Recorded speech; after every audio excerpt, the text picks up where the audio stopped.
coordinate this meeting? सभी को सादर जय हिंद। और अभी समय लगभग 7:30 हो गया है, तो हम अपना ये कार्यक्रम शुरू करते हैं।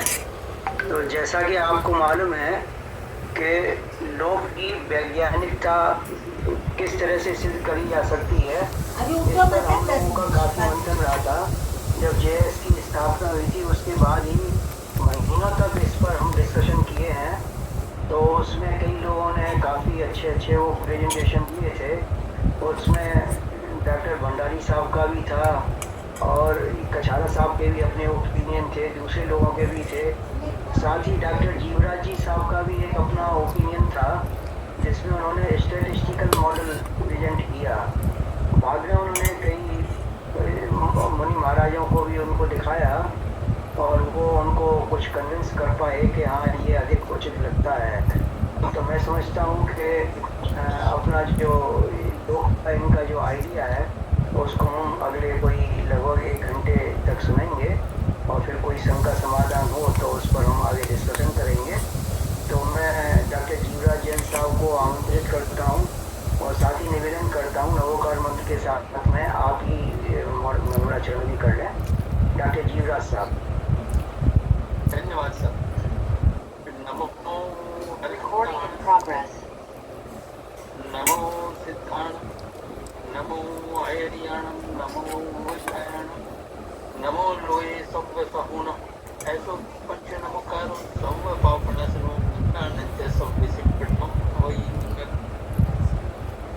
हम लोग की वैज्ञानिकता आज से समझेंगे और आप में से जिन्होंने पहले अध्ययन नहीं किया है सब जानते हैं कि हम बहुत हैरान और शर्मिंदा होते हैं जब जैन आचार्य विश्व की कई प्रमाणित वैज्ञानिकों का जोड़ना खंडन करते हैं।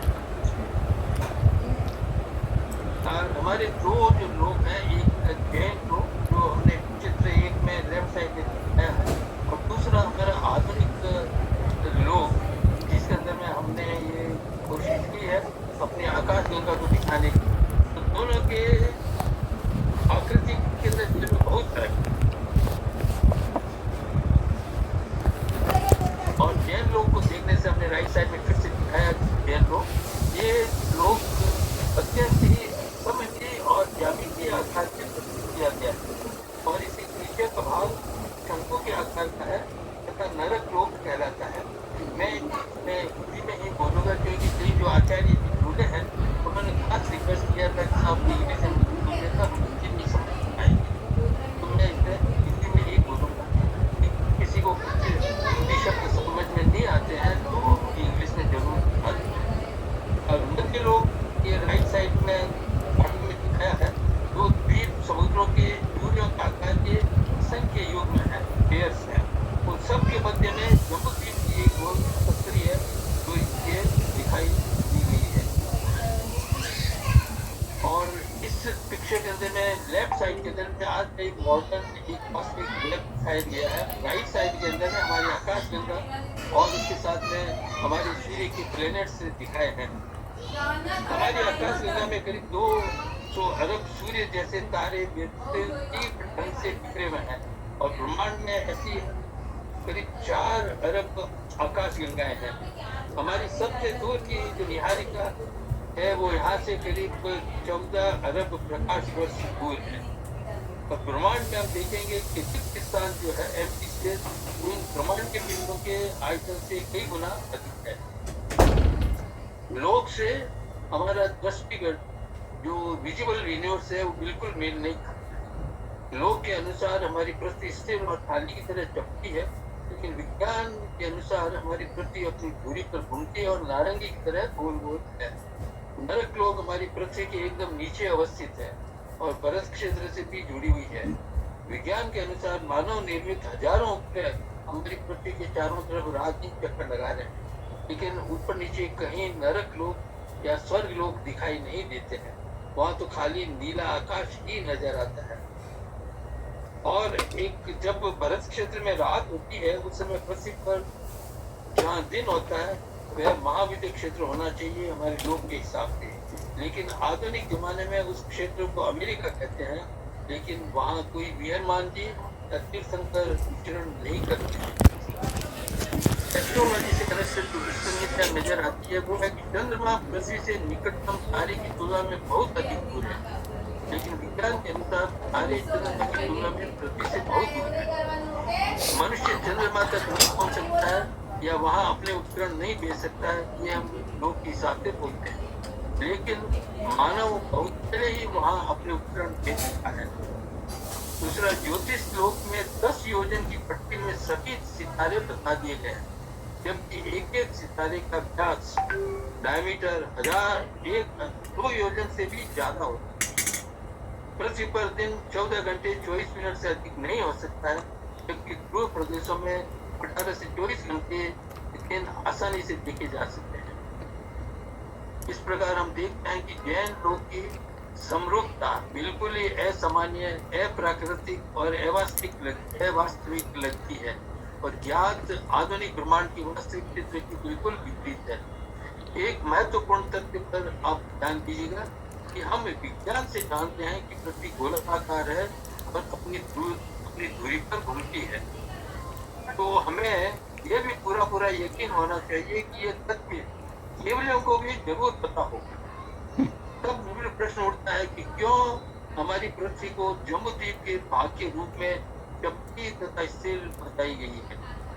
हम इस सिद्धांत का भी समर्थन करते हैं कि एक सत्य दूसरे सत्य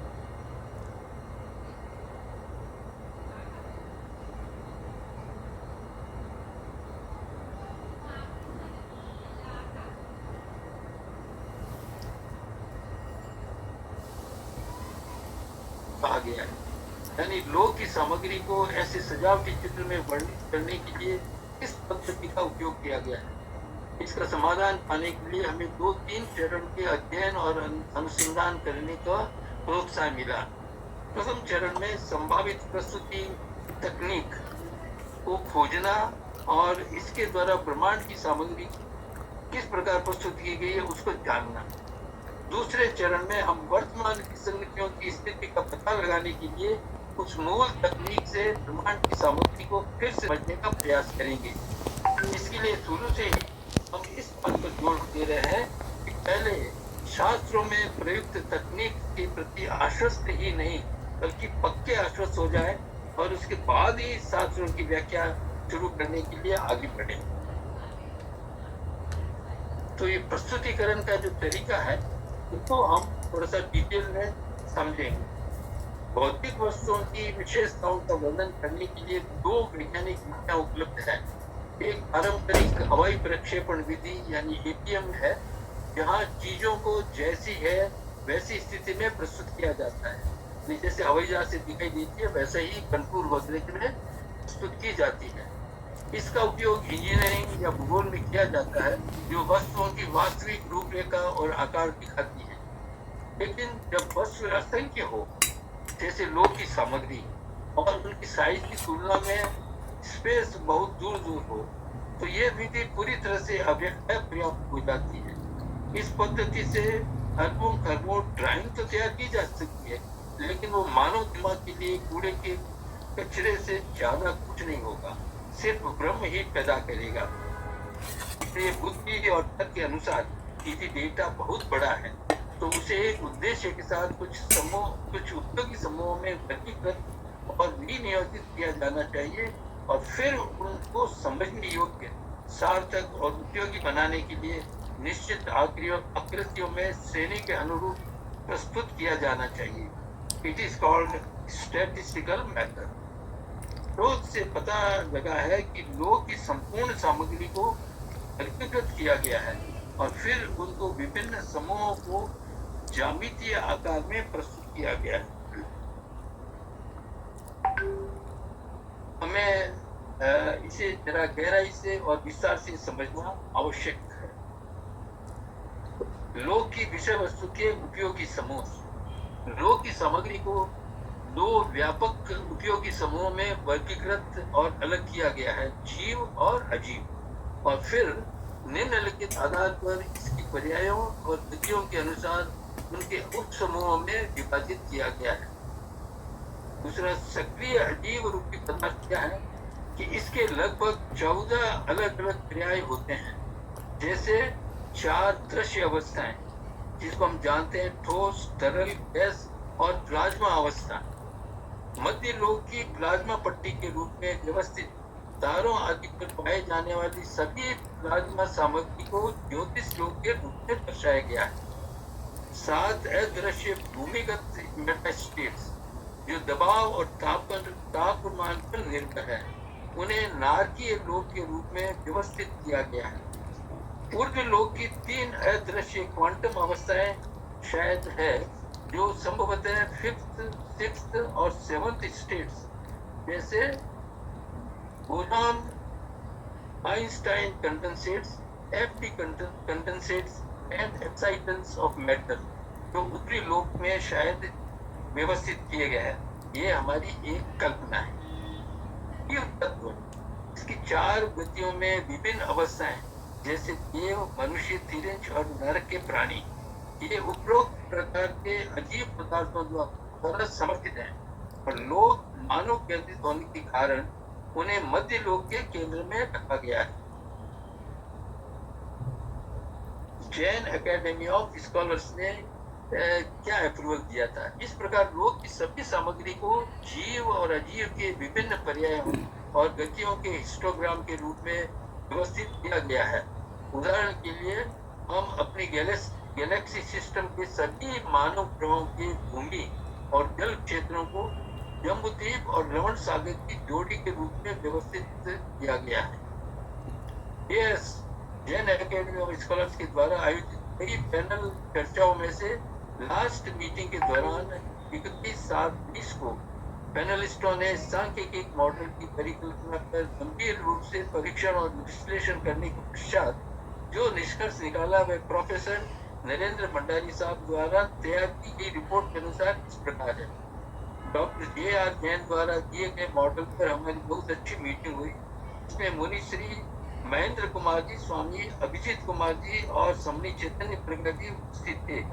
लगभग 35 लोगों ने भाग लिया, इनमें कुछ प्रसिद्ध विद्वान और कुछ बहुत युवा भी शामिल थे। निष्कर्ष ये था कि डॉक्टर J.R. जैन द्वारा दिया गया सांख्यिकी मॉडल मूल रूप से सही है और जैन मॉडल और आधुनिक ब्रह्मांड विज्ञान के बीच असहमति की महत्वपूर्ण समस्या का समाधान करता है।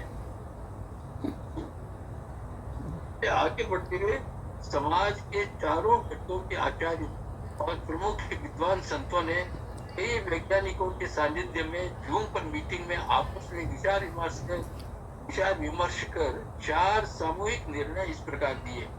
हम इस गणितीय पद्धति को सही मानते हैं। इससे भूगोल खगोल के साथ हो रही लोक की विसंगतियां भी समाप्त हो जाती है। इसमें आगम के विरुद्ध कुछ नहीं है।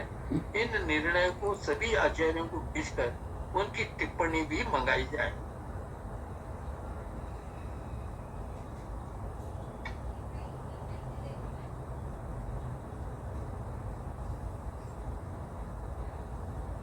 अब ये हमारे पास में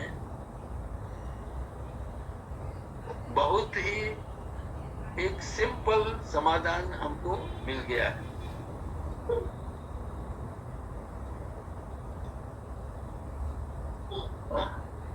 हमें 7वीं और 8वीं कक्षा में पढ़ाया जाता है कि सांख्यिकी पद्धति क्या होती है तथा इसका उपयोग किस प्रकार किया जाता है।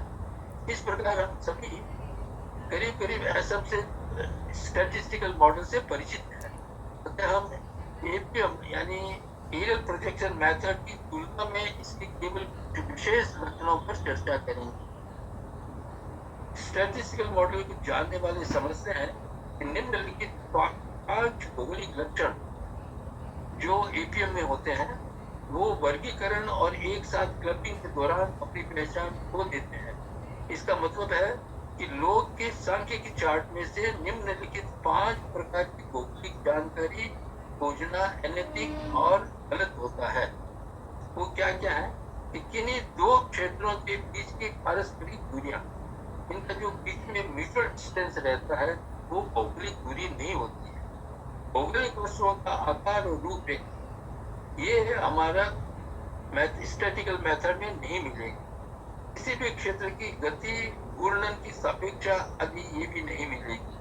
क्षेत्रों का सापेक्ष स्थान और दिशा, जहाँ उत्तर आदि दिशाएं अपना मानव अस्तित्व खो देती हैं। भौगोलिक पहाड़ और नदियों की साइज और विस्तार, ये भी उसमें नहीं मिलेगी। इसलिए लोक की व्याख्या शुरू करने से पहले हम एक बार कोशिश करते हैं कि कुछ व्यवहारिक अभ्यास करके स्टैटिस्टिकल मॉडल के उपरोक्त महत्वपूर्ण गैर मौजूद विशेष लक्षणों को अच्छी तरह से समझ लें। ये हमारा जो चित्र दिखाया गया है, ये किसी ग्रह के एक भौगोलिक महाद्वीपों को सांख्यिक पद्धति से कैसे दिखाते हैं ये बताया गया है। लेफ्ट साइड में पिक्चर जो दिखाया फिगर 2A, इसके अंदर में 3 महाद्वीप A, B, C ये भौगोलिक पद्धति से दिखाए गए हैं, और ये जो है वो एक समुद्र है। ये एक पृथ्वी या किसी ग्रह को प्रेजेंट करता है। इसमें जो स्टैटिस्टिकल मॉडल में दिखाते हैं तो टोटल एरिया वाइज एक कंटिनेंट्स हम दिखाते हैं A, B, C। ये इक्विवेलेंट एरिया रिप्रेजेंट करते हैं ABC महाद्वीपों का, और D रिप्रेजेंट करता है पूरे समुद्र का एरिया। तो अब हम देखेंगे कि 2B पिक्चर के अंदर जो स्टैटिस्टिकल मॉडल से बनाया गया है, उसके अंदर में यदि हम A, B, C इस महाद्वीप की आकृति जानने की कोशिश करें तो मालूम नहीं पड़ेगी, और इन महाद्वीपों की आपसी दूरी क्या है, यानी A और B कितना दूर है या B C से कितना दूर है, ये आपसी दूरियां इसके अंदर में मालूम नहीं होती है। तो ये दोनों लक्षण स्टैटिस्टिकल मॉडल के अंदर अवेलेबल रहते हैं। हम फिर एक बार पृथ्वी को भी देखते हैं कि हमारी जो भौगोलिक पृथ्वी का एक APM मॉडल दिखाया गया है लेफ्ट साइड के अंदर में। वास्तविक महाद्वीप और महासागर जो भौगोलिक पद्धति से दिखाए गए हैं, तो उनकी आकृति, कंटूर वगैरह सब सही है। इसको यदि हम स्टैटिस्टिकल मॉडल दिखाना चाहते हैं, जितने महाद्वीप हैं उनका टोटल एरिया करके और स्टैटिस्टिकली राइट साइड के अंदर में सेंट्रल डिस्क के रूप में दिखाया गया है, और जितना समुद्र का एरिया है वो उसको एक रिंग चार्ट के इसमें ओशंस में दिखाया गया है।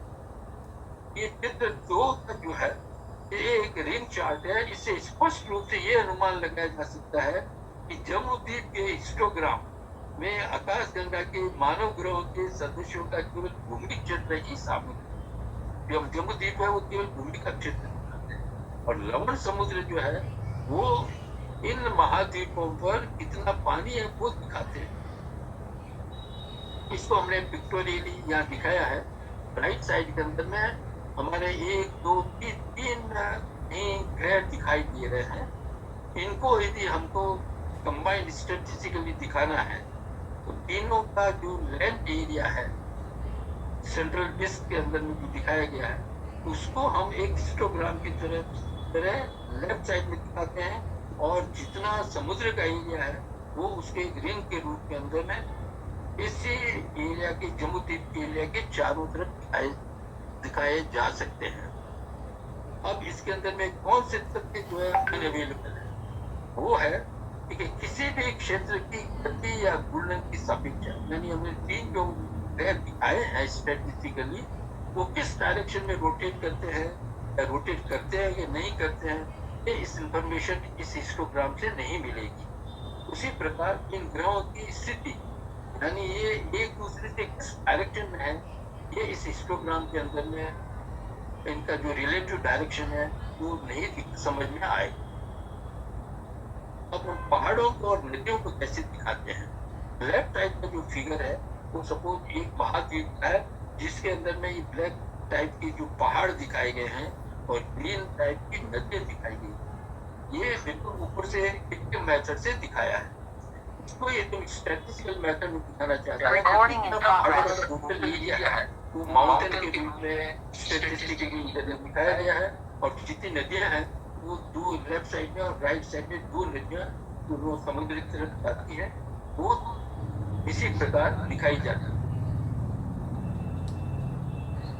अब प्रश्न रहता है कि ये सांख्यिक पर्वत जो होते हैं उनकी क्या विशेषताएं होती हैं? हमने पर्वत तो देख लिया, लेकिन इसकी क्या क्या स्पेशल भौगोलिक पहाड़ से क्या है? से एक आकार यदि हम कंपेयर करते हैं तो स्टैटिस्टिकल जो पहाड़ है वो बिल्कुल सीधा होगा, आयताकार होगा या गोलाकार भी दिखा सकते हैं, जबकि भौगोलिक पहाड़ आकार में टेढ़े मेढ़े होते हैं जिनकी चौड़ाई अलग अलग जगह पर अलग अलग होती है। एक मिनट साहब, ये एक आचार्य श्री का टेलीफोन है, मैं एक सेकंड अटेंड कर। हाँ आचार्य श्री,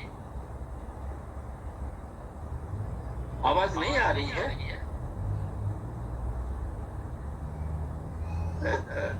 मैं पता करता हूँ तो अनम्यूट किया मेरा,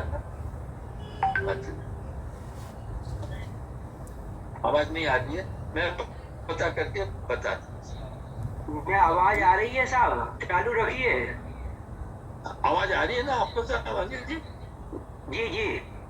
हाँ, वो आचार्य श्री बोलते हैं कि उनको आवाज नहीं आ रही, तो उनकी साइड से कुछ प्रॉब्लम है। हाँ, आचार्य श्री यहाँ से अनम्यूट किया हुआ है। ये आचार्य सुंदर जी ऐसा कुछ नाम है, इन्होंने अभी 10 वॉल्यूम के अंदर में लोक आकाश के बारे में ग्रंथ लिखे हैं। जो पहाड़ों का यदि हम देखते हैं तो आकार जो है स्ट्रेटेजिकल पहाड़ का आकार बिल्कुल सीधा आयताकार या गोलाकार आकार होता है, जबकि भौगोलिक पहाड़ के आकार में टेढ़े मेढ़े होते हैं, इनकी चौड़ाई अलग अलग जगह पर अलग अलग होती है।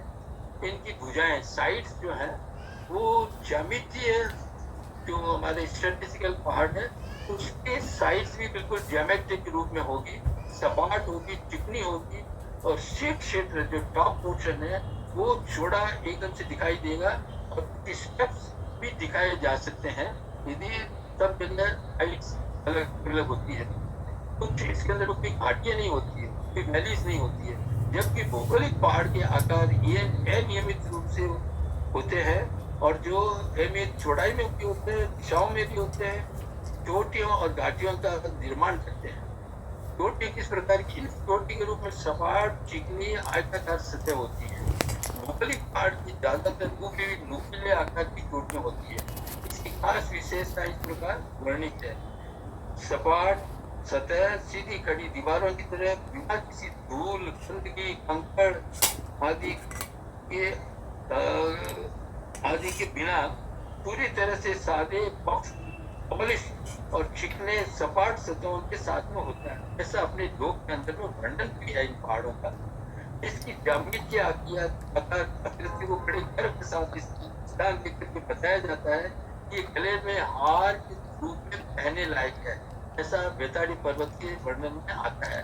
ये बेताड़ी पर्वत दिखाया है हमने, जो सांख्यिक पद्धति से बनाया हुआ है।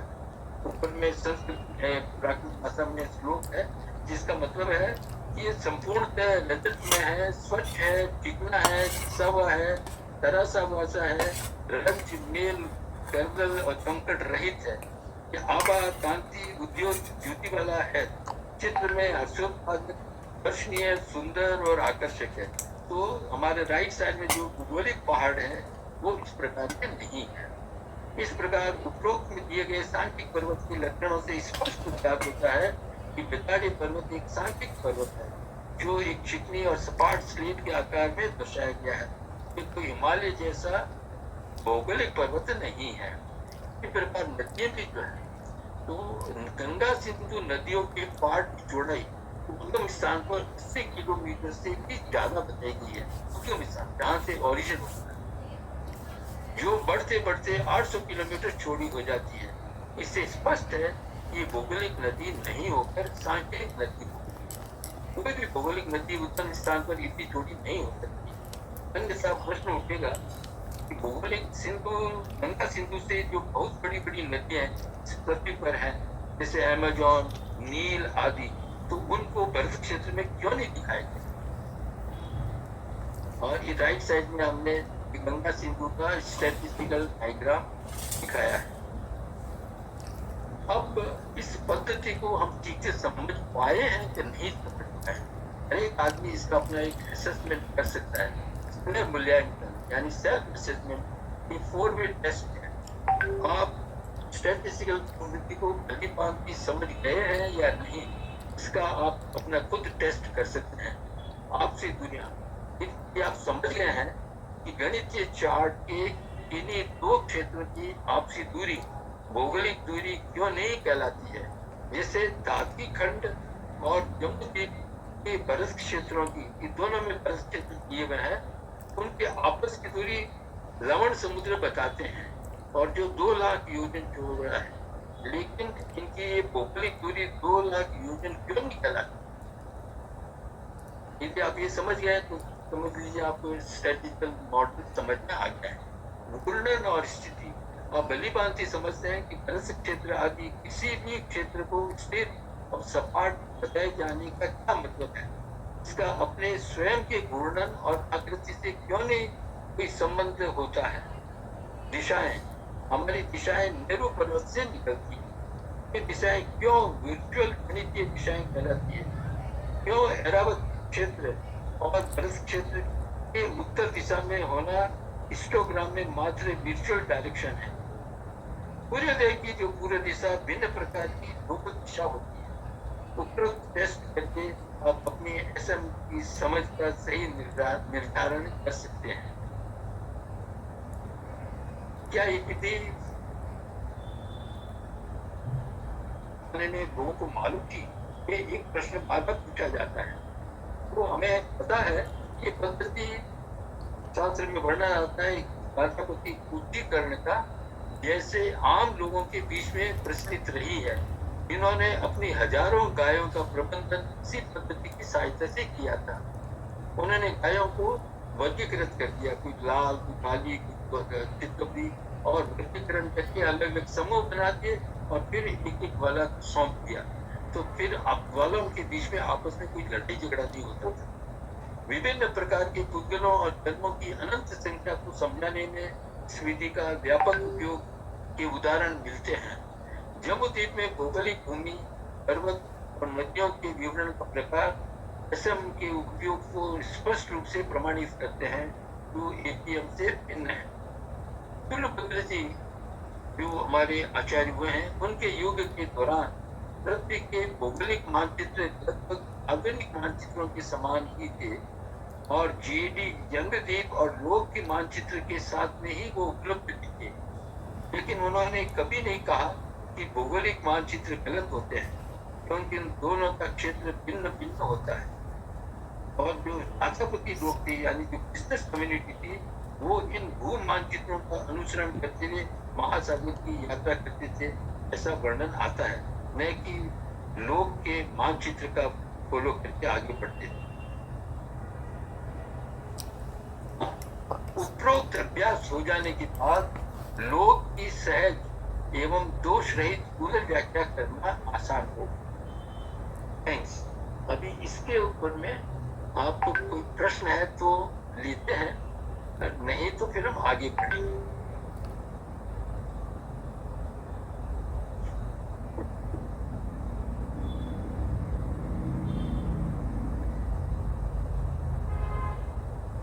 आप ये थोड़ा सा वीडियो अपना हटाएंगे तो थोड़ा अच्छा लगेगा। स्लाइड थोड़ा सा थोड़ी देर के लिए हटा दीजिए, जिससे कि और लोगों की कुछ जिज्ञासा हो तो पूछ सकते हैं। अगर किसी की जिज्ञासा है तो कृपया अपना हाथ ऊपर करें। हाँ बोलिए महाराज साहब। हाँ बोलिए। आपका नाम तो नहीं आ रहा है, वीवो लिख के आ रहा है। एनीवे हाँ, आप अपना माइक को चालू करिए। आप अपना माइक चालू करिए। हाँ बोलिए। हाँ बोलिए। हाँ सुन सकते हैं। स्वयं भुवन वानरश्री समुदाय की आचार्य श्री गुणरत्न श्री माता श्री दिनकर रत्न विजय जी माता बोल रहे हैं जी। अभी जो बात की नरेंद्र भंडा ने, इन्होंने युवराज जी ने जो नदी की बात की, नदी की योजन जो किए हुए 64 योजन कुछ बोला है स्टार्टिंग में, 65 योजन की चौड़ाई है स्टार्टिंग में। वो जो बात ट्रांसफर में कही हुई, वो बात उत्कृष्ट से बताई हुई है और जगन्य से माप छठे आरे में एक रथ को जितनी रहेगी, ऐसी बात शास्त्रों में बताई। तो इनका आप क्या समाधान दे सकते हैं?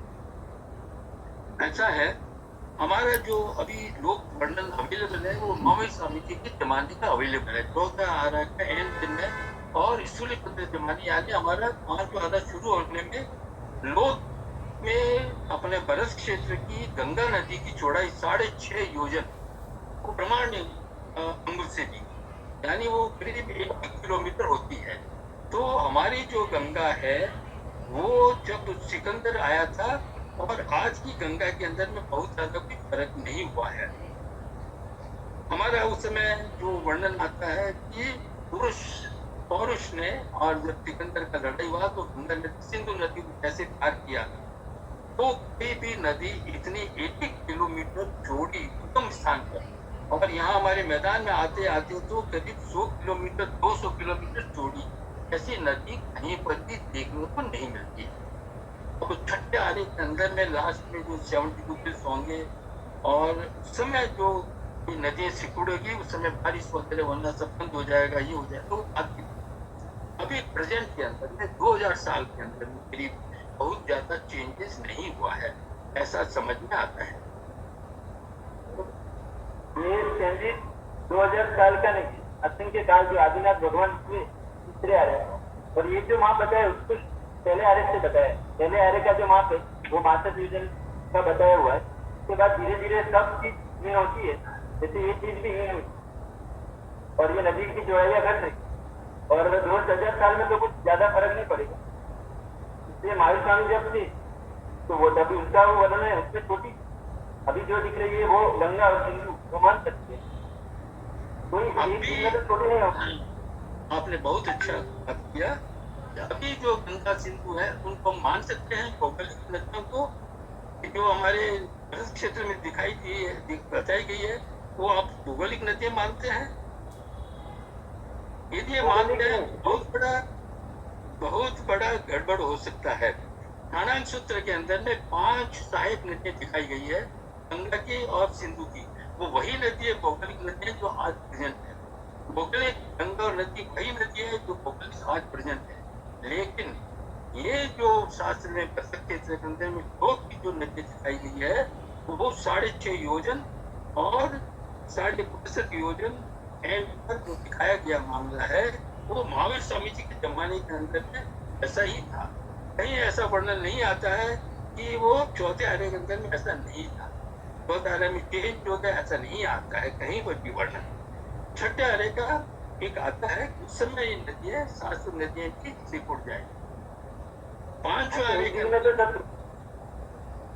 नारायण सूत्र की जो शुरू होगा चेंज हो जाएगी, ऐसा तो नहीं होगा। धीरे धीरे सब चीज चेंज होती है। जैसे शत्रुंजय की बात आती है, शत्रुंजय 84 योजन बड़ा था पहले आ रहे, फिर रोज 1 चावल जितना घटता है, और धीरे धीरे आज ये कंडीशन। आपके कहने का मतलब है कि पृथ्वी छोटी हो रही है या पहाड़ छोटे हो रहे हैं?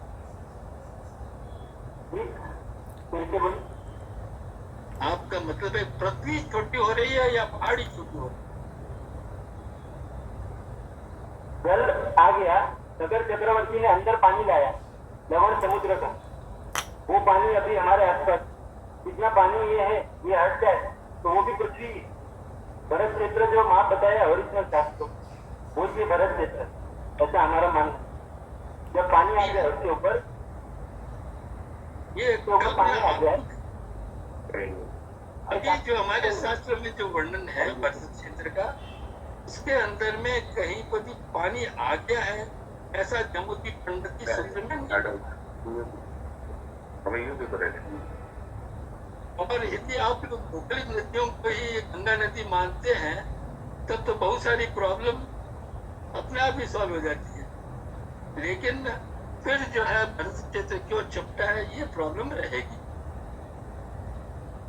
और पृथ्वी पर ये गंगा सिंधु से बहुत बड़ी बड़ी नदियां हैं, ये भी आपको ध्यान में रखना होगा। गंगा सिंधु नदी बहुत छोटी है, 2700 किलोमीटर आती है, और 6000 किलोमीटर लंबी भी नदियां हैं। और हम 6 क्षेत्र का इस भरत क्षेत्र के 6 खंड मान करके चक्रवर्ती सर की 6 खंडों को विजिट किया था।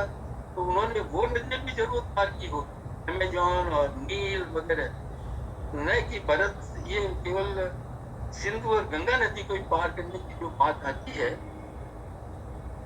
वो बिल्कुल भी छोटी पड़ जाती है, वो फिर गलत हो जाती है।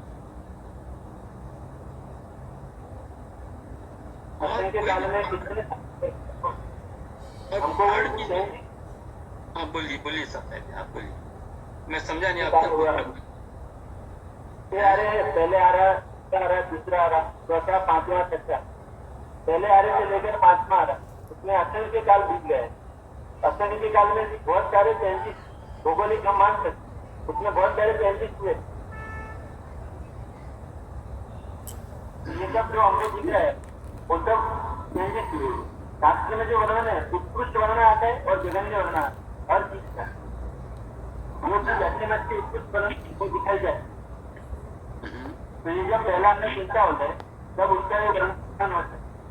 ये आपकी कल्पना है कि जघन्य भी नदी का माप 14 वाले कैन में कम है, 5 वाले के अंदर में कम है, ऐसा आप मानते हैं? चेंज कर दीजिए, समुद्री खंड को चेंज कर दीजिए। उसके अंदर में तो बिल्कुल 6.5 योजन उद्गम स्थान पर वर्णन है। ऐसा नहीं लिखा हुआ कि पहले आने का है। ये जब लिखा गया है, जब किसने लिखा है? देवती का नहीं, क्षमा कर्मण्य महावीर स्वामी जी के 1000 साल बाद जब लिखा गया है तो उसमें यही वर्णन दिया गया है। ऐसा नहीं लिखा है कि ये पहले आने का था अभी चेंज हो गया है। चेंज हो गया है तो उसका डायमेंशन दिया नहीं है। तो छठे आरे के अंदर में जो बिल बनने वाले हैं समय का वर्णन है। आपको यदि कोई ध्यान में आता है कहीं आगम के अंदर में कि 5वें आरे का डायमेंशन अलग है तो आप बता सकते हैं हमको, वी विल एक्सेप्ट इट।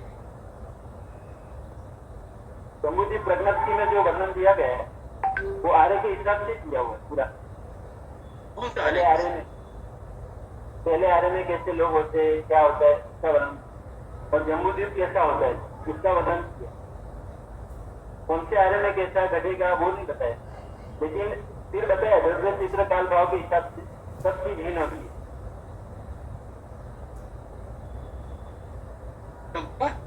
होगा हाँ, जैसे रस घटे जमीन के रस घटे।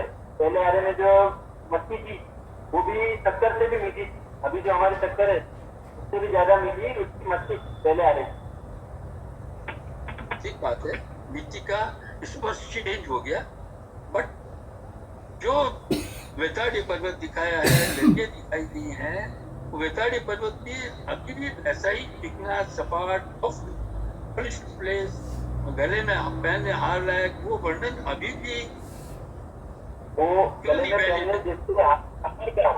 में पहनने लायक के आकार जैसा, क्योंकि दो बाजू से एक क्रॉस है और नीचे से ये थोड़ा राउंड है, ऐसे क्रॉस है दो बाजू और राउंड। तो गले में जो बैंडल होता है के आकार का बनता है, ऊपर से फ्लैट है ऐसा कहीं नहीं दिखता है, पर्वत जैसा ही है। हम उसकी नई आकृति बना रहे। अभी तक जितनी आकृति जो आपने लिखी और जो अभी दिखाई वो आकृति 100% सही है, ऐसा प्रूफ नहीं। 100% नहीं है, सही नहीं जो आप बता रहे हो सही। हाँ,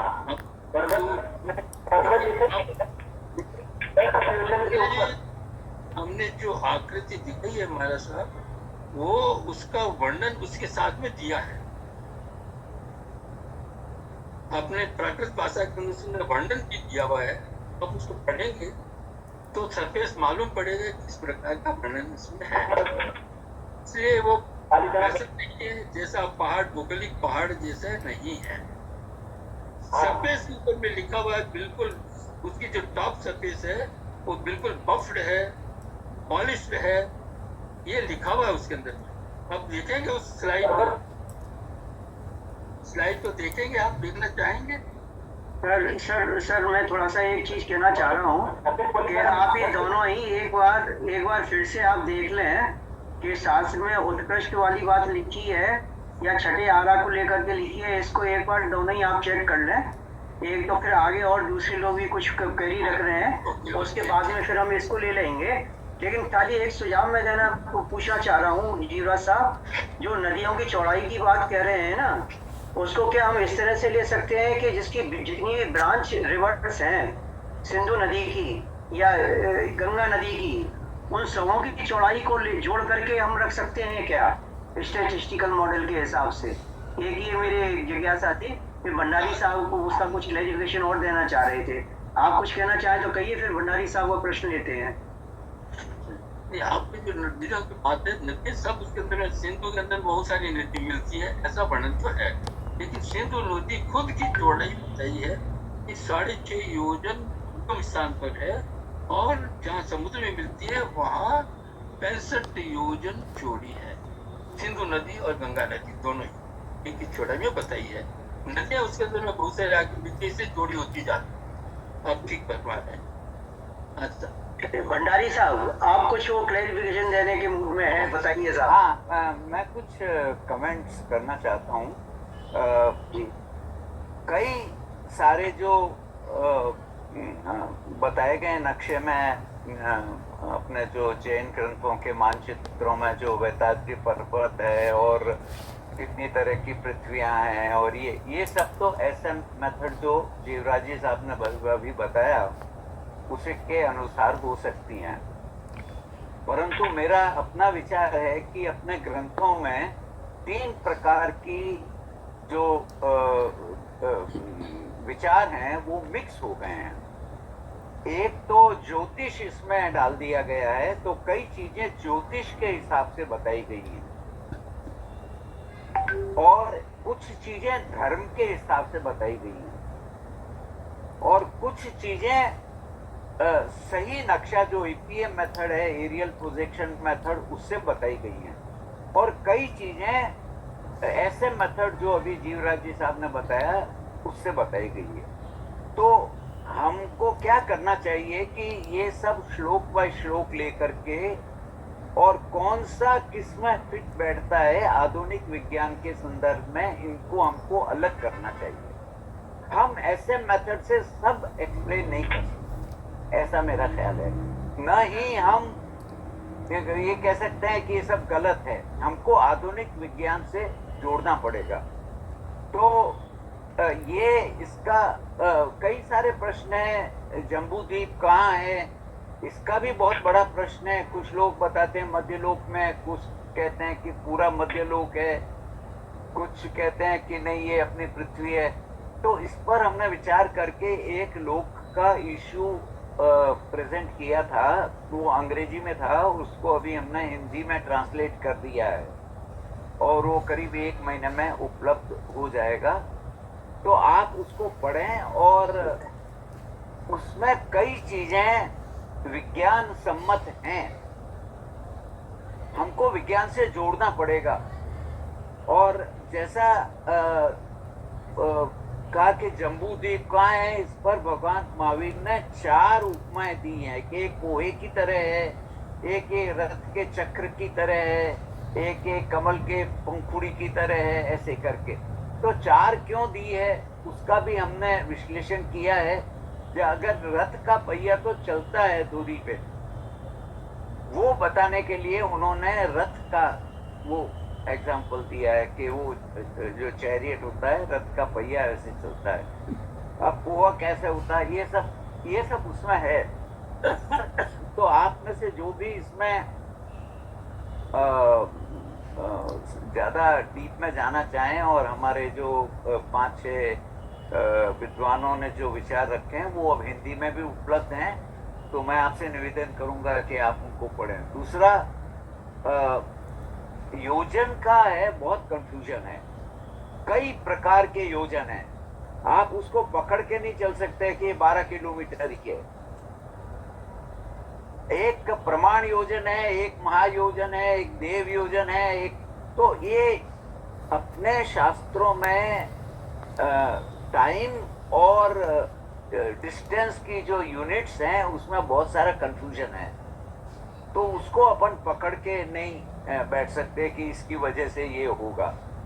आप सबको पता होगा कि 55 मिलियन ईयर्स अगो भारत जो है वो दक्षिणी ध्रुव के पास था, और सरकते सरकते अब यहाँ आया है। उसके बाद नदियां बनी हैं, उसके बाद हिमालय बना है, उसके बाद में वेताबी पर्वत बना है। तो ये सब को संदर्भ में देखने के लिए इसमें 4-5 पेपर्स हैं, आप जो भी देखना चाहें वो देख सकते हैं। और इसके बाद में एक दुबे जी है, उन्होंने एक पुस्तक लिखी है फ्लैट अर्थ के बारे में। 200 उन्होंने प्रूफ दिए हैं कि पृथ्वी फ्लैट है। और तो मेरे कहने का तात्पर्य ये है कि हम कोई एक विधि से सब एक्सप्लेन नहीं कर सकते। इसमें 4-5 विधियां मिक्स की हुई है। आप ये धर्म को थोड़ी देर के लिए अलग रख दीजिए, आप थोड़ी देर के लिए ज्योतिष वाले श्लोक अलग कर दीजिए, और बाकी जो बचेंगे वो आधुनिक विज्ञान सम्मत हैं, ऐसा मेरा मानना है। तो इसके लिए हम अभी आगे स्टडीज को बढ़ाना चाहते हैं, जहाँ जम्बूद्वीप पन्नति, सूर्य पन्नति, चंद्र पन्नति और तिलोई पन्नति के श्लोक बाय श्लोक हम इनको सेपरेट करके देखना चाहते हैं कि कौन सा कहाँ फिट होता है। तो फॉर एग्जाम्पल मैं बताऊं, आपने जो लिखे हुए हैं ये 2 चंद्र हैं, 2 सूर्य हैं, ये तो ऐसे मेथड से कुछ सिद्ध नहीं हो सकता है। जैसे हमारे लिखा हुआ है कि चंद्रमा दूर है और सूर्य पास है, ये भी ऐसे मेथड से सिद्ध नहीं हो सकता है। ये सब इसका मानव जीवन पर क्या, अपने जो भाग्य है उस पर क्या असर होगा ज्योतिष के हिसाब से, तो सूर्य का असर ज्यादा होता है, इसलिए पास में दिखाया गया है। और ये सब आजकल जो टाइडल फोर्सेस हैं, ग्रेविटेशनल फोर्सेस हैं, वो 8 to the power 4, 5 ऐसे उस पर डिपेंड करते हैं। तो उसमें ऐसा नहीं है कि उनको पता नहीं था कि नक्शा, ये जो अपने ग्रह हैं उसमें वो मंगल ग्रह पास में है न, सूर्य दूर है न, शनि पास में, ऐसे उल्टा सीधा लिखा हुआ है। ये सब बिल्कुल फिट बैठते हैं ज्योतिष के हिसाब से। तो ये मिक्स हो गए हैं, तो हमको इसको अलग करना है। तो हमको एक स्कॉलर की आवश्यकता है। अगर कोई इस पर कार्य करना चाहे तो वी हैव सम स्कॉलरशिप, हम उस काम को आगे बढ़ाना चाहेंगे। तो ये 2-3 कमेंट थे, तो आप इस पर सोचिए, और इसको सॉल्व करना बहुत आवश्यक है। वरना जैसे जीवराज जी साहब ने कहा कि हम सारी दुनिया में प्रूफ है कि पृथ्वी घूम रही है, ये हम अमेरिका में अभी रात है और वहाँ अभी दिन है और ये सब पता है, फिर भी हम उसको पकड़ के बैठेंगे तो बहुत मतलब विज्ञान ये सत्य संगत नहीं होगा, सत्य संगत भी नहीं होगा। Thank you sir. बहुत अच्छा एक्सप्लेनेशन दिया आपने। बिल्कुल सही बात आपने कही कि हमको ये डिस्टिंग्विश करना चाहिए जिससे कि हम क्लैरिटी और बढ़े। और कुछ अच्छे कमेंट्स आए हैं, सभी लोग मैं रिक्वेस्ट करूंगा चैट बॉक्स में भी देखें, और उसमें अगर किसी और की जिज्ञासा है तो अपना हाथ रेस करें, तो जिससे हम और लोगों को इनवाइट करें। हाँ, ये नवीन मेहता साहब कुछ कहना चाह रहे हैं, doctor Naveen Mehta ji. Thank you. Can you hear me? Yes, sir. Yeah. I'm only concerned about just one little word. Vidya, Mahavidya Kshetra. If we believe and accept the theory that Yuvraj ji has postulated, Vidya means asharik. Mahavidya Kshetra means जिस जगह पे कोई शरीर वाले जीव नहीं है लेकिन जीव है। That is my interpretation of Mahavidya Kshetra. If you interpret the word Vidya, मतलब बहुत biting, घर्षण, विद्या का घर्षण भी होता है। So I want Yuvraj ji to explain the meaning of the word Mahavidya Kshetra. Is it a sharing area, or is it where there is a lot of clashing between the planets and lot of turmoil? Thank you. मैं थोड़ा सा बताऊं sir? जी। हाँ, ऐसा है, एक तो भंडारी साहब ने जो कहा कि सभी जो लोक तंत्र में वर्णन है वो सभी एसएम की पद्धति से नहीं है। ये बिल्कुल सही बात है। लोक तंत्र में 3 तरह की चीजें बताई गई है। एक है लोक के कंटेंट्स, कि उसके अंदर में कितने सूर्य, चंद्र, नरक लोक वगैरह है, ये चीज कंटेंट्स ये क्या है, इसको उन्होंने एसएम की पद्धति से बताना जरूरी समझा और इसलिए बताया। दूसरा है हमारी भौगोलिक यात्राएं, हमारी हिस्टोरिकल जो यात्राएं बताई गई है,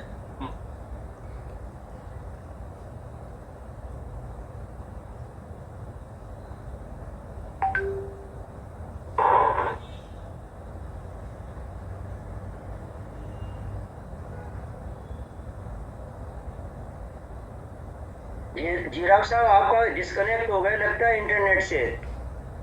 आप वीडियो बंद कर दीजिए,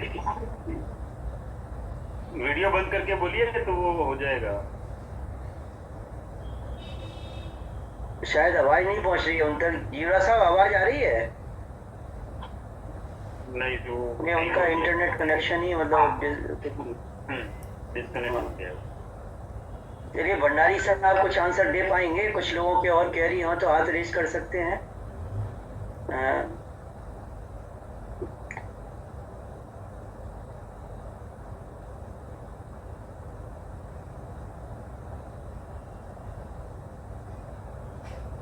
हाँ महाराज साहब बोलिए।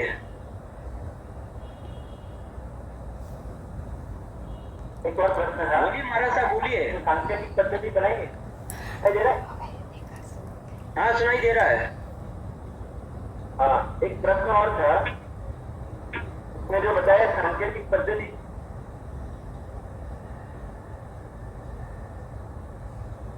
जी बोलिए। हाँ से हमको समझाया है सर्वज्ञ, तो सर्वज्ञ तो सर्वज्ञ ने सांकेतिक पद्धति से बताया होता है। अनिल सर, जीवराज सर जुड़ नहीं पाएंगे, उनके यहाँ पावर चला गया है तो उनका कॉल आया है। अच्छा वो फोन से जुड़ जाए, उनको कह दो फोन से तो चालू रह सकते हैं। ओके बोलती हूँ। चाहे तो। हाँ हाँ बोलती हूँ। हाँ हाँ महाराज साहब बोलिए। हाँ सांकेतिक पद्धति से अगर ये मध्य लोक का वर्णन किया है सर्वज्ञ के हिसाब से, हमको ऐसा कि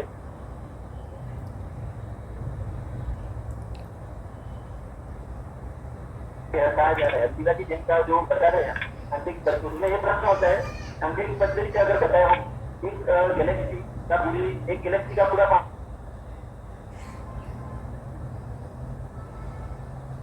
पानी एक साथ कर दिया लवण समझ, और एक हमको जम्बूद्वीप बनाया, तो ये पद्धति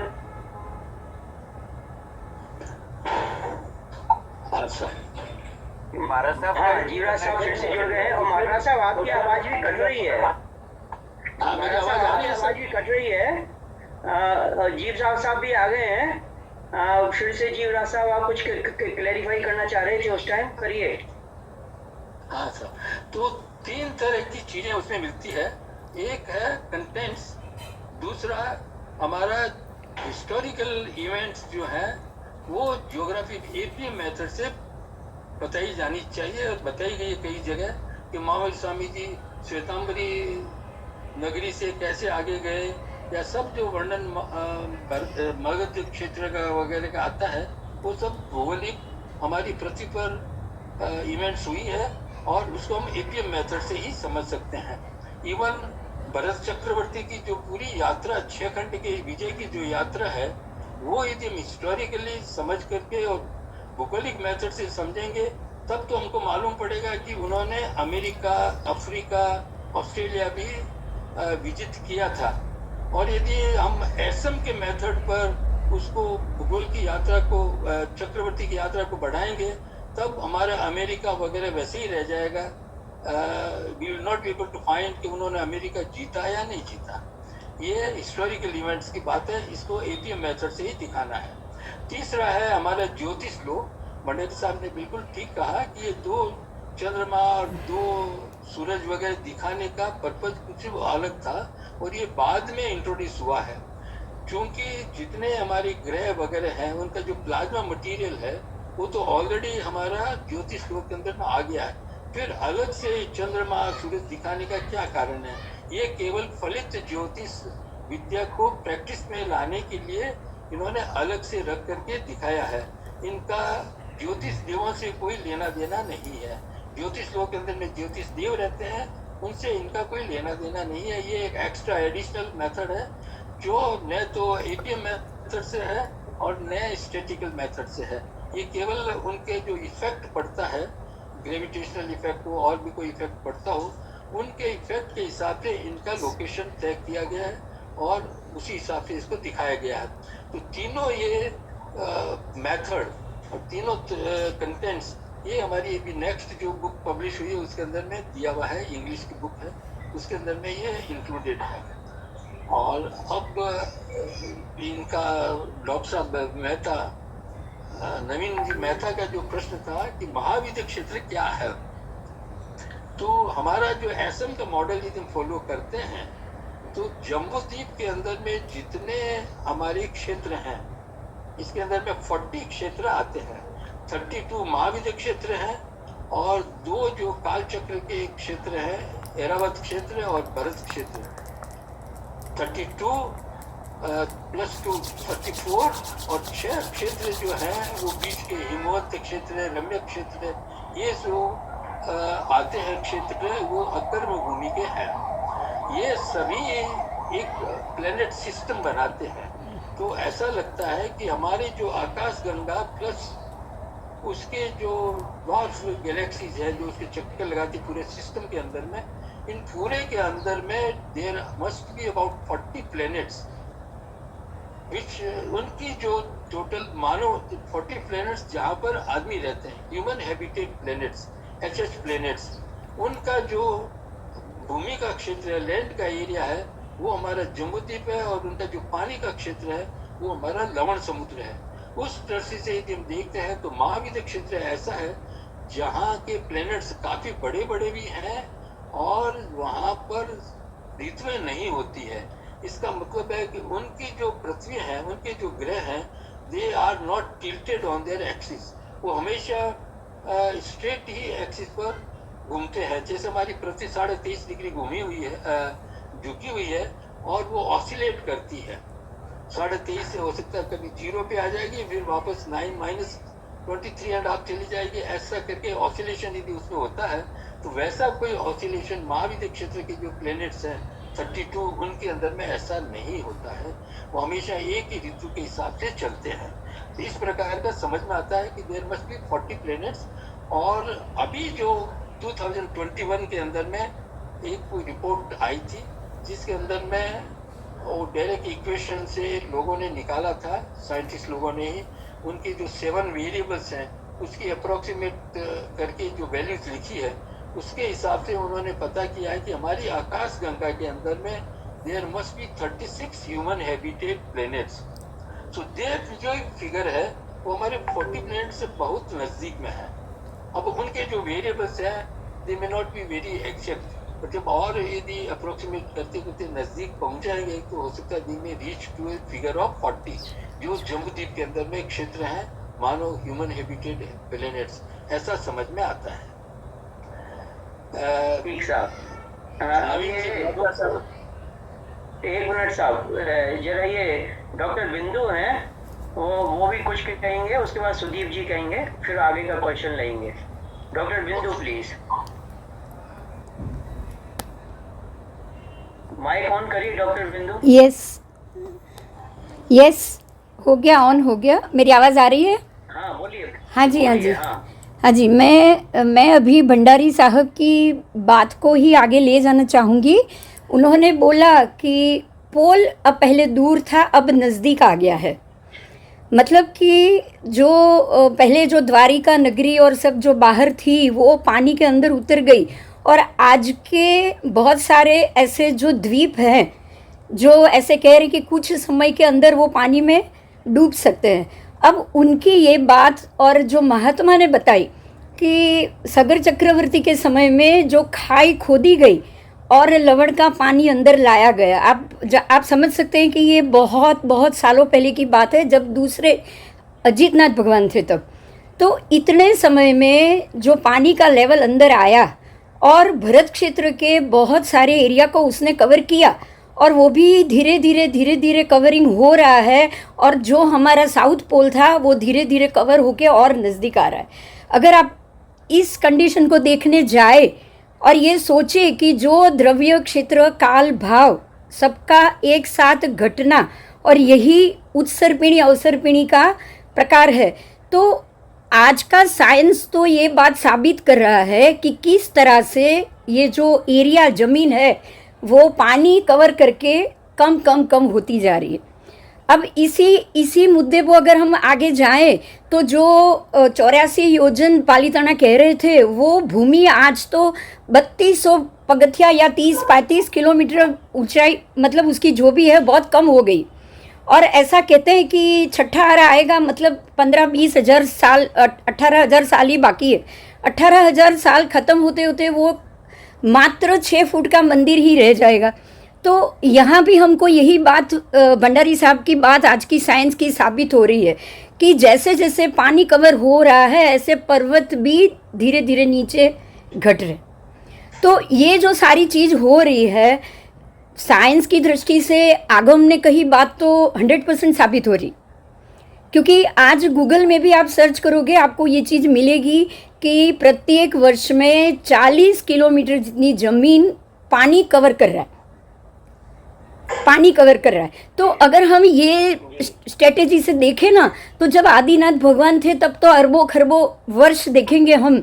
अगर आप जो हमारे जो पहले कोड़ा कोड़ी वर्ष की हम बात करेंगे तो तब तो शायद ये जो शत्रुंजय है वो 84 नहीं 100 योजन ऊपर होना चाहिए। जब आदिनाथ भगवान के समय तीसरे आर्य में अगर वो 84 योजन का था तो पहले तो उससे भी ज़्यादा होना चाहिए। और यही चीज़ लोगों के शरीर का भी नोटिंग मिल रहा है।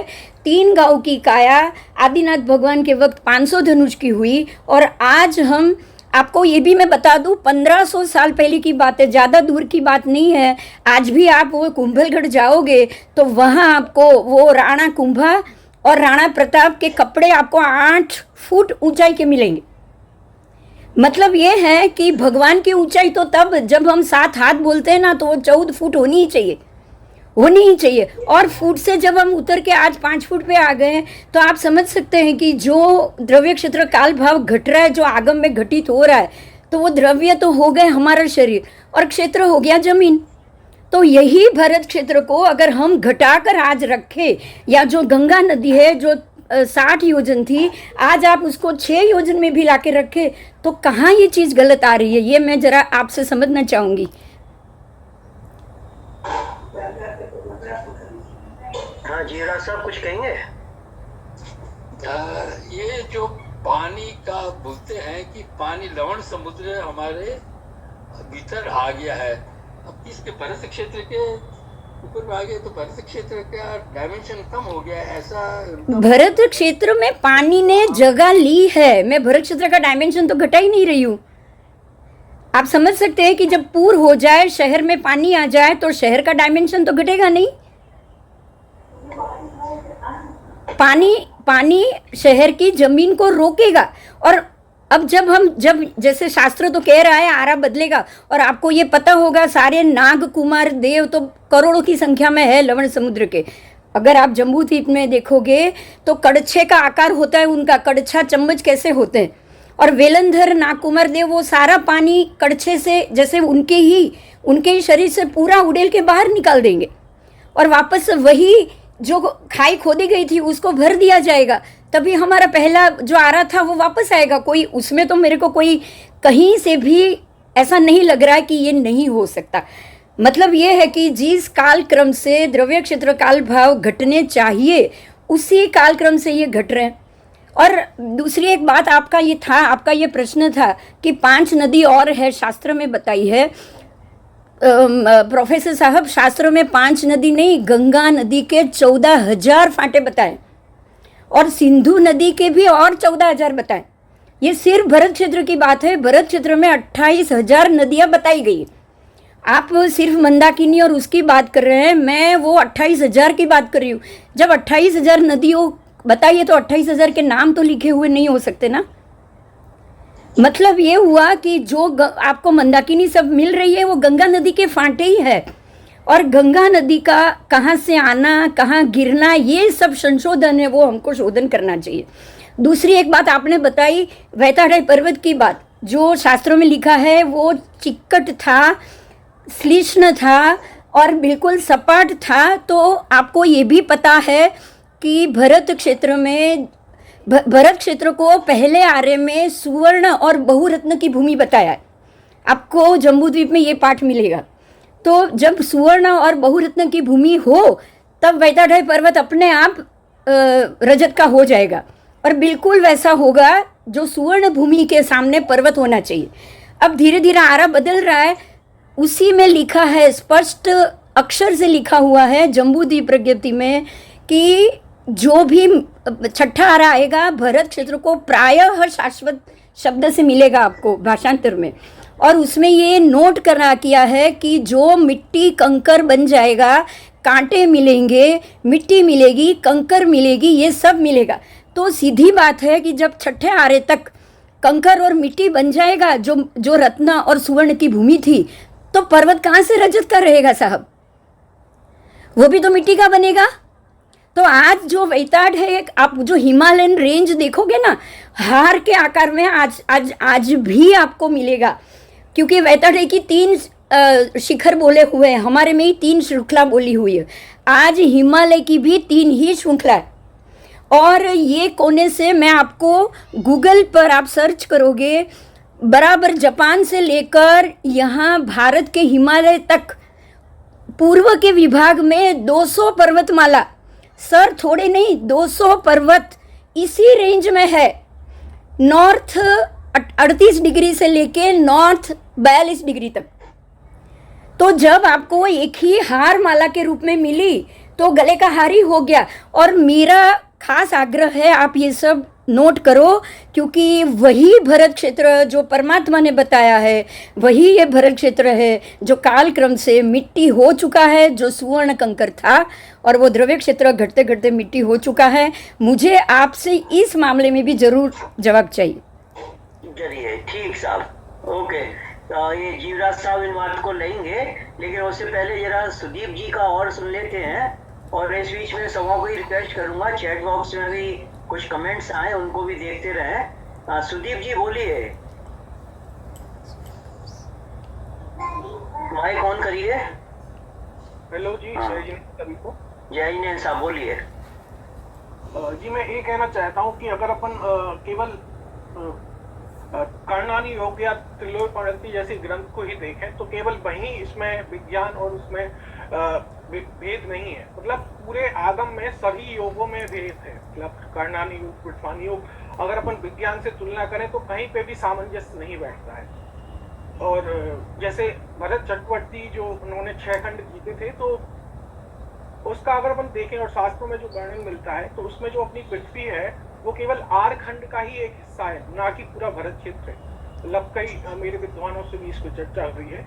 तो जो अपनी पृथ्वी है, क्योंकि मलेच्छ खंड में कोई भी धर्म नहीं रहता है, मतलब धर्म जैसी चीज नहीं रहती है। और अपनी पृथ्वी में अपन देखें हर देश में कुछ ना कुछ सभ्यताएं और धर्म है, तो उस हिसाब से पूरा आर खंड ही लगता है। और जो अपना काल चक्र परिवर्तन होता है वो केवल भरत क्षेत्र के आर खंड में होता है। तो एक चीज तो ये है। और दूसरी चीज, कई सारे ऐसे पॉइंट हैं जहाँ पे साइंस संगत नहीं बैठता। अगर ये मान लो केवल आर खंडी है तो भरत चक्रवर्ती क्या पृथ्वी को स्पेस में जाके और चीजें उन्होंने जीती थी, तो ये भी थोड़ा सा सही नहीं बैठता है। और अगर अपन साइंस को ही पूरा एज इट इज मान ले जैसा कि वो कहता है, तो उसमें कई चीजें, जैसे कि अपने 6 द्रव्य हैं, 6 द्रव्य पे भी प्रश्न चिन्ह उठ जाता है। जैसे थ्योरी ऑफ रिलेटिविटी जो आइंस्टीन ने दी थी, वो जैन धर्म जो स्पेस और टाइम जो बताता है वो जैन धर्म के बिल्कुल विपरीत चीजें हैं, उससे कोई मेल नहीं खाती हैं। तो ऐसे बहुत सारे तथ्य हैं और मैं इस पे एक व्याख्यान भी दे सकता हूँ अगर मुझे मौका मिले तो मैं अपनी बात। लेकिन आज साहब विषय जो चल रहा है वो खाली वो ये अपने 3 लोग संबंधी चल रहा है, 6 द्रव्य को लेकर के तो अभी नहीं है। लेकिन ये है कि आपने जो पॉइंट कहे उन पर भी विचार किया जाएगा, ये जीवराज साहब बिल्कुल करेंगे। लेकिन एक चीज जो जरा एक छोटा सा कमेंट करना चाहूँगा, अगर कहीं अलग अलग शास्त्रों में कुछ अलग अलग दिया है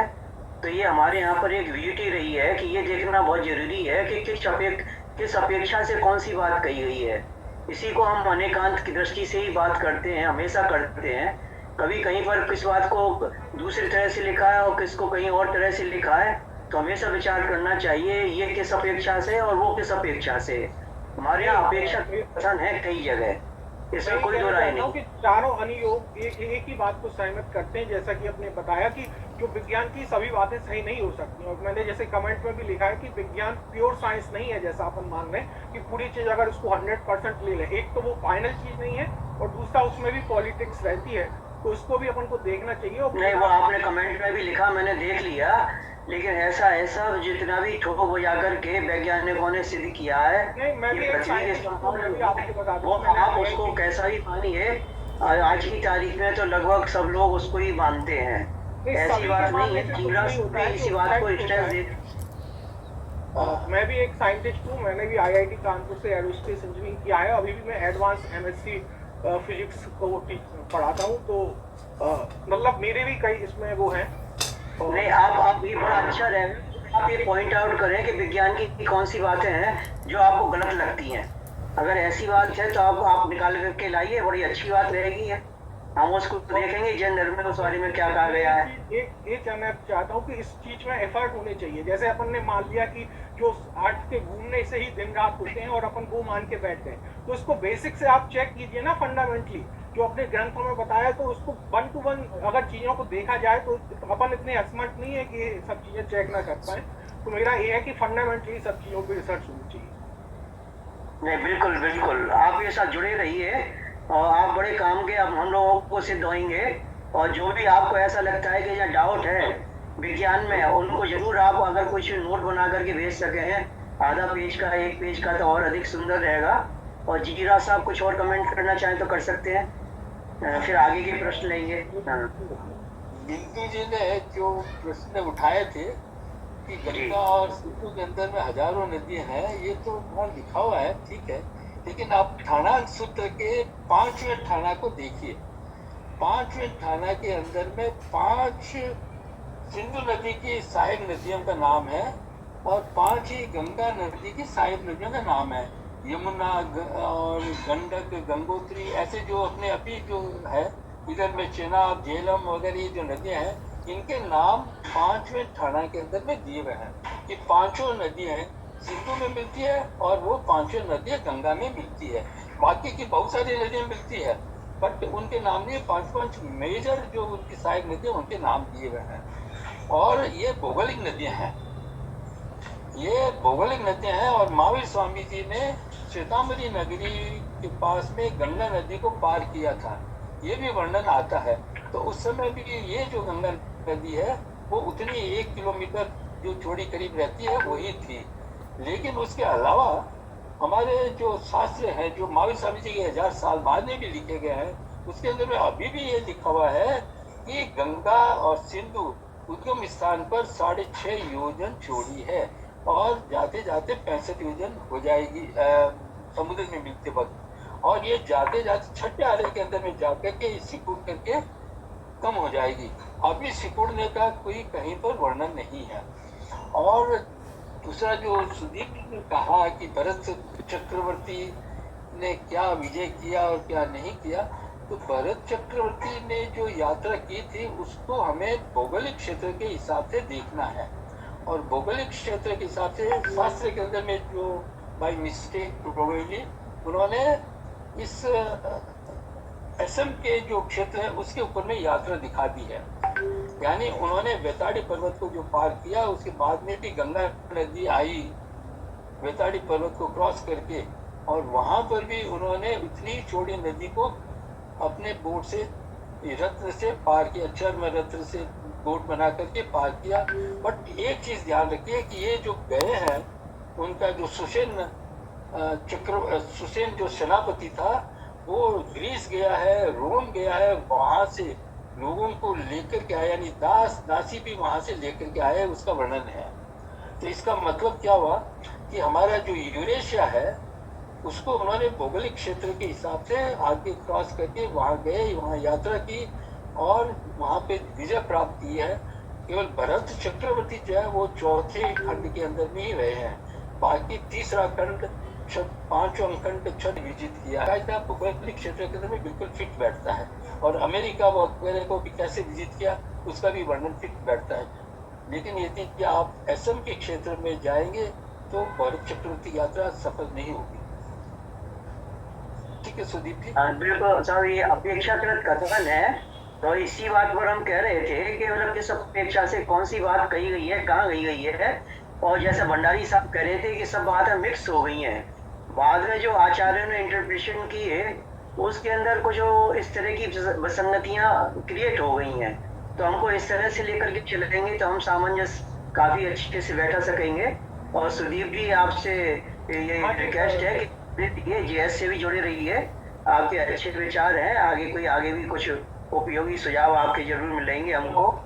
हमारा साथ कुछ बताना चाहता हूँ कि जब आप स्टैटिस्टिकल मॉडल की बात कर रहे थे, ये मैंने खुद से बचपन में मैंने सोचा था एज ए सॉल्यूशन, लेकिन जब मैंने और भी अन्य लोगों को पढ़ा, विस्तार में गया, मतलब जो विचार हैं वो प्रारंभिक विचार मुझे लगे। और आज अब अगर आप गहराई में जाएंगे जैन दर्शन की और वास्तविकता की, तो आप पाएंगे कि मतलब शास्त्रों को अपन मतलब ऐसे इग्नोर नहीं कर सकते, उनको काफी डेडिकेटेड एफर्ट होना चाहिए उसके लिए। नहीं, बिल्कुल बिल्कुल, आपके बिल्कुल कहना सही है। अब अपने पास में समय थोड़ा सीमित रह गया है, 10 मिनट का है। महाराज साहब, कुछ और आप कहना चाह रहे थे? समय 10 मिनट का ही है।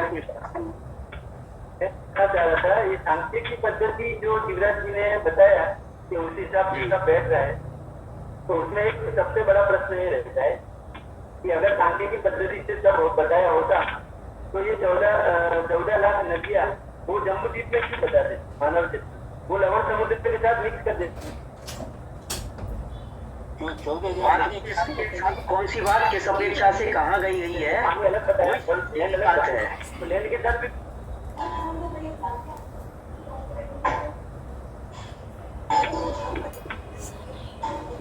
जी साहब कुछ, या आलोक जी कुछ कहना चाह रहे हैं क्या? मुझे ऐसा लगा आप हाथ रेज कर रहे थे क्या? आलोक जी नहीं, अच्छा ठीक है। हाँ जी, राज साहब ये कुछ कमेंट करेंगे?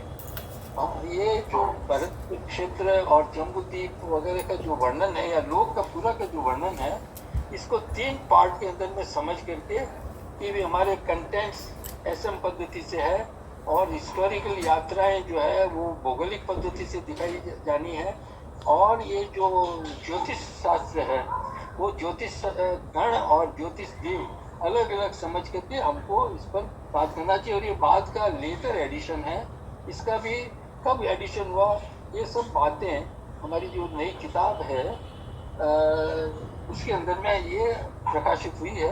आप उसको रेफर कर सकते हैं, सुदीप जी और बिंदु जी।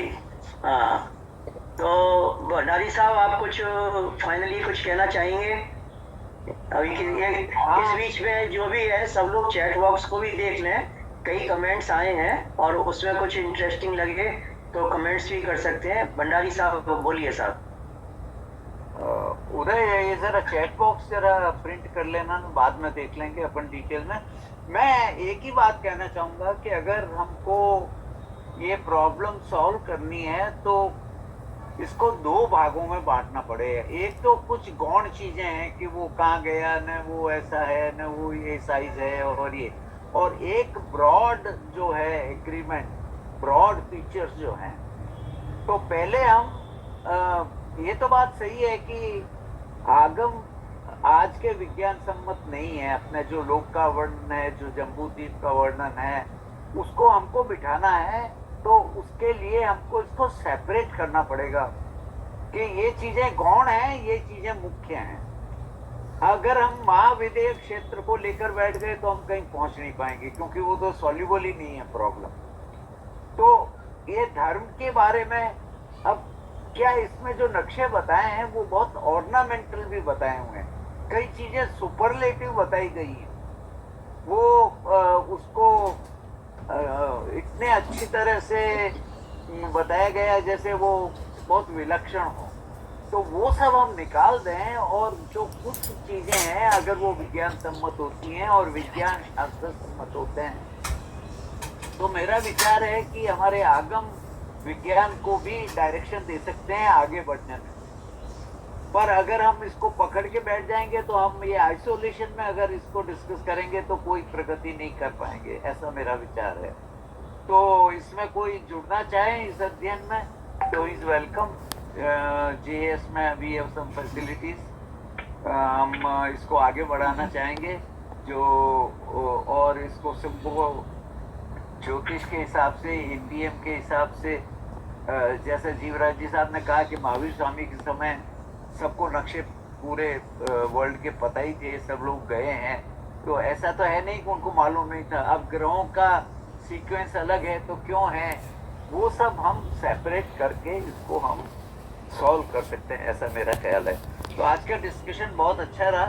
जीवराज जी साहब आपका दूसरा लेक्चर नेक्स्ट टाइम रखेंगे, और बीच में आपको मैंने आपको पुस्तक भेजी है 200 प्रूफ कि पृथ्वी फ्लैट है, और उन्होंने पालितना में भी ये 1 करोड़ रुपए का इनाम रखा है जो इसको गलत सिद्ध कर दे। मैं वहाँ गया भी था पर वो सुनने को ही तैयार नहीं है कोई आर्ग्यूमेंट, और न उनको ट्रिग्नोमेट्री आती है किसी को, न उनको वो कर्वेचर ऑफ द अर्थ का पता है। तो हम मेरा ऐसा विचार है कि हम विज्ञान से चल के आगम की तरफ जाएं, न कि आगम से चलकर विज्ञान की तरफ जाएं। तो हम ऐसा करेंगे, हम आगम से निकल के विज्ञान में जाएंगे तो हमको विज्ञान गलत ही लगेगा, पर हम विज्ञान के कुछ जो तथ्य हैं वो लेके आगम की तरह जाएं तो हमको कुछ नई चीजें मिलेगी, ऐसा मेरा विचार है। सर मैं कुछ, थैंक यू जीवराज जी साहब, आपने बहुत अच्छा लेक्चर दिया। सर मैं देख रहा हूँ बहुत इंटरेस्ट है लोगों को, तो हम इस काम को आगे बढ़ाना चाहेंगे। Thank you very much. Sir मैं कुछ बोल सकती हूँ? हाँ, बस 1 मिनट का ही समय रह गया। बस आपने अभी जो कहा तो मैं ऐसा चाहूँगी कि आप भूगोल के लिए एक अलग से विभाग रखें, और आज का साइंस, क्योंकि आज जो कुछ भी है वो तो केवली के ध्यान में होना ही चाहिए। तो आज जो भौगोलिक परिस्थिति है वो हमें आगम से मिल रही कि नहीं वो मालूम पड़े। देखिए ऐसा है कि जो केवली को तो सब पता ही है, लेकिन उन्होंने जो प्रश्न पूछे उन्हीं के उत्तर दिए हैं। उन्होंने सारा ऐसा नहीं कहा कि मैं आज आपको लोक के बारे में सब कुछ बताऊंगा, जैसे आजकल क्लासों में बताते हैं हम कि आज हम इंडिया की ज्योग्राफी पूरी बताएंगे। ऐसा लेक्चर उन्होंने कभी नहीं दिया। उनको जो प्रश्न पूछे गए उनको उनके उत्तर दिए हैं, तो वो एक पीसफुल इंफॉर्मेशन है, ऐसा हमको मान के चलना पड़ेगा। सर ये बात आपकी सही है, मगर एक मुद्दा हमारे पास बहुत सॉलिड है, वो है ये 6 खंड। हमको महाविद्य नहीं पता, लेकिन हम 6 खंड तो पूरा जानते ही है। तो क्या हमको ये 6 खंड, भरत क्षेत्र के 6 खंड में भौगोलिक स्थिति मिल सकती है कि नहीं, हमको उसके ऊपर तो संशोधन करना ही चाहिए। आप जरा ये लोक का इश्यू पढ़िए और आप पूर्वी को कहिए, वो भेज देगी आपको ये इश्यू सॉफ्ट कॉपी। आप सभी से निवेदन है कि आप इसको जरा देखें पहले, और फिर बाद में हम विचार करें तो अच्छा रहेगा। और थोड़ा विज्ञान को भी हम रिजेक्ट नहीं करें, पहले विज्ञान भी हम पढ़ लें कि क्या क्या लिखा हुआ है उसमें। उसको आप पहले से ही कहेंगे कि ये गलत है तो मेरे ख्याल से हम आगे नहीं बढ़ पाएंगे। नहीं सर जी, विज्ञान गलत तो है, हो ही नहीं सकता, क्योंकि वो वर्तमान है। आप समझिए, विज्ञान है वो वर्तमान है। आज जो विज्ञान बता रहा है वो हमको दिख भी रहा है, तो हमको सिर्फ उसके सिद्धांत को आगम के सिद्धांत से टैली ही करने की, क्या वो सही ढंग से मिल रहे कि नहीं। ठीक है साहब, आज का मतलब काफी अच्छा इंटरेक्टिव रहा, और मैं समझता हूँ कि मतलब ये, हाँ जीवराज साहब कुछ कह रहे हैं? मैं पढ़ा था दिनू जी को कि जो अभी जो रिसर्च हुई है हमारी JS के हिसाब से जो निकला हुआ है एक कंपेंडियम, वो भी आप पढ़िए। और मेरी अभी जो नई किताब निकली है, इंग्लिश में जरूर है लेकिन उसको भी पढ़िएगा तो आपको भरत क्षेत्र के 6 खंड कौन से हैं और हमारे भौगोलिक 6 खंड क्या है वो भी आपको समझ में आएगा। भरत क्षेत्र के 6 खंड और भूगोल के 6 खंड, ये आप समझ बैठेंगे यदि वो आप किताब ठीक से पढ़ेंगे। जी ठीक है, धन्यवाद सर। बहुत बढ़िया साहब, आज का बहुत इंटरेक्टिव रहा, और सभी का बहुत बहुत आभार पधारे, और इसी तरह से आगे भी इंटरेस्ट लेते रहे और हमारी मीटिंग्स में आते रहे। ऐसा आप सबों से अनुरोध है। भंडारी साहब आप धन्यवाद ज्ञापन करना चाहेंगे? हाँ, मैं सबका बहुत आभारी हूँ कि जीवराज जी साहब का सर्वप्रथम कि उन्होंने इतना अच्छी तरह क्लियरली बताया ऐसे मेथड, और आप सब आए और आप सब जुड़िए जे से, और हम सब मिलकर इस काम को आगे बढ़ा सकते हैं। बहुत बहुत सबका आभार। चलिए साहब, ये मंगल जप कर देते हैं। जावाणी के जी जावाणी के ज्ञान से सूझे लोकालोक, सो वाणी मस्तक नमो सदा दे तुम दो। चलो साहब, जय जिनेन्द्र साहब सब। सेकंड लेक्चर 12 दिसंबर को है, इसकी कंटिन्यूएशन में तो सबको निवेदन है जुड़ने के लिए। 12 दिसंबर को जीवराज सर का ही है, और नेक्स्ट 5 दिसंबर को अपना गोबर सर क्लास रहेगा। Thank you. आपने ये चैट बॉक्स आप जरा लिख लीजिए, प्रिंट प्रश्न वगैरह है। अभी जो किताब का नाम लिया है वो किताब कहाँ मिलेगी? मैं पुणे से बात कर रहा हूँ, जवाहर घूमते। ये आप जिस किताब की बात कर रहे हैं, एक तो जीवराज साहब ने बताया उनके पास है,